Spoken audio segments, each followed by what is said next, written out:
Hello, welcome again to Virtual Space 3D. I'm Amanda Bush. Our monthly reports deal with the latest exciting progress in the commercial development and scientific exploration of space.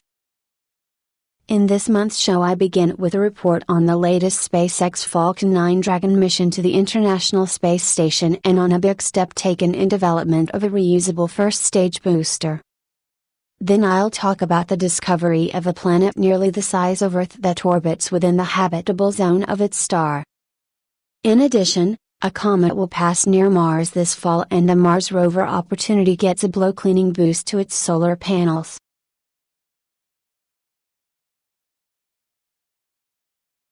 Under a gray sky on the afternoon of April 18, a SpaceX Falcon 9 rocket lifted off from Cape Canaveral with a Dragon spacecraft carrying over 2.5 tons of cargo for the International Space Station. The launch came after months of delays caused alternately by problems with the vehicle and with the station. This was the first ISS cargo delivery launched by the new enhanced version 1.1 of the Falcon 9. The vehicle uses the more powerful Merlin 1D engines and is longer with more fuel, and so can carry a bigger payload. The cargo for this trip included 2 large experimental packages attached inside the unpressurized trunk compartment of the Dragon. The experiments included a set of cameras to attach to the outside of the station and stream real-time video of the Earth. The other experiment is a system for testing laser communications. The Dragon berthed successfully to the station on schedule on April 20. The ISS crew soon began unloading the vehicle and installing the experiments. The Dragon will be reloaded with scientific materials and trash for its return to Earth around the middle of May.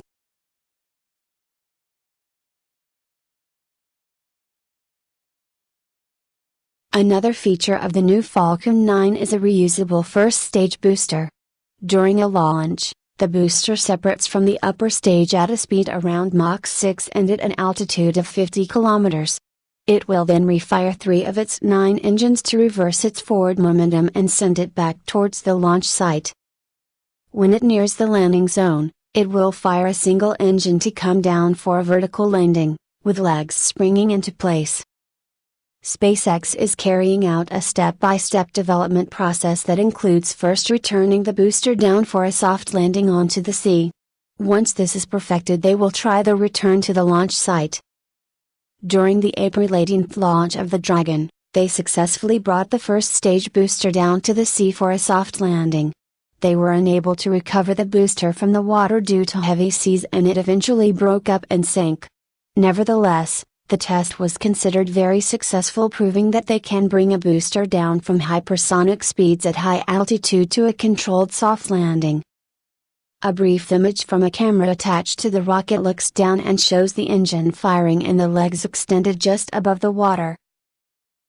Meanwhile, the company began low-altitude tests of a new reusable booster prototype at their test site in Texas. Within a few months they are expected to begin high-altitude flight tests from Spaceport America in New Mexico with a second prototype. These prototypes will help optimize the booster's return and landing techniques.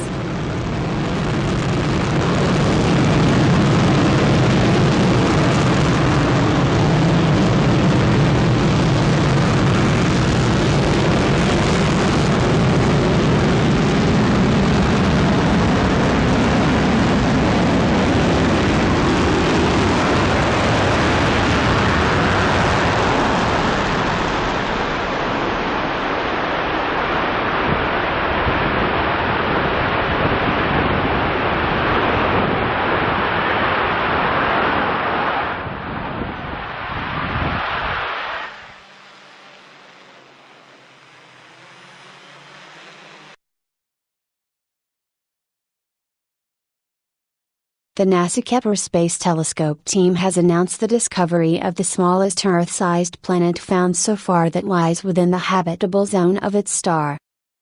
Kepler 186f is about 40% larger than Earth and it orbits a red dwarf star about 500 light-years from Earth.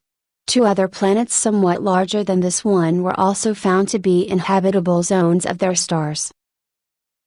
The habitable zone consists of those orbits where a planet with an Earth-like atmosphere would receive enough heat from its star to keep water in a liquid state but not too much heat to boil the water away. Whether Kepler-186f has an atmosphere and water is not known. The tremendous distance that it lies from Earth will make it very difficult to study. However, its existence hints that Earth-sized planets are common around stars and that it is likely that some will be found much closer to our solar system, which will make them much easier to study.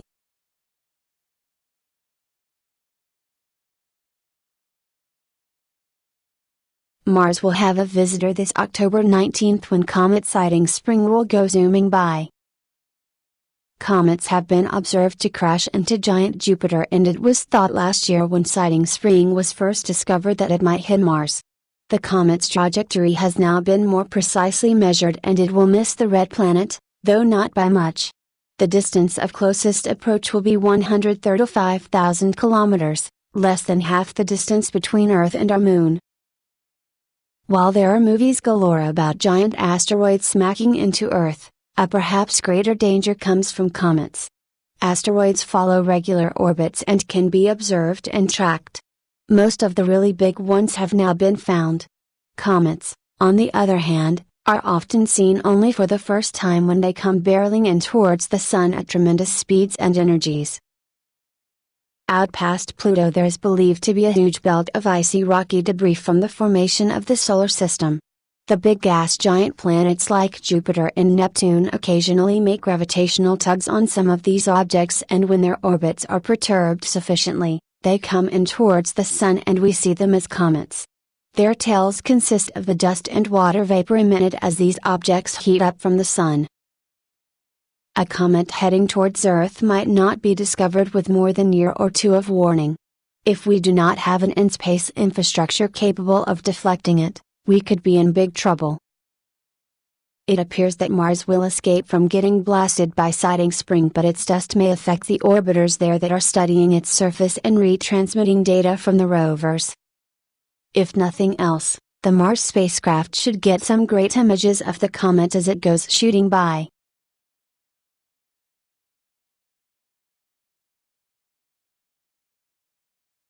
An important factor in the longevity of the Mars rovers has been the wind.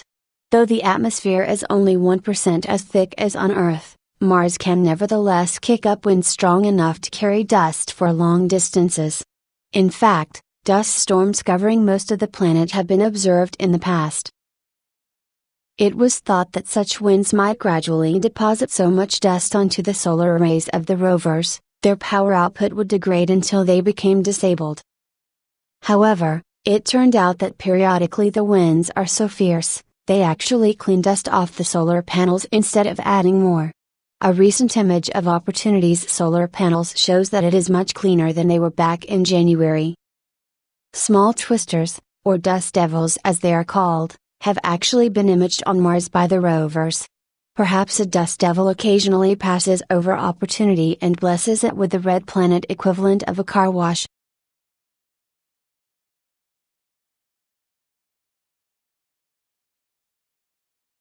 That ends this month's show. Join us again next month for the latest news from the frontiers of space exploration and commercial spaceflight. I'm Amanda Bush. Good night and ad astra.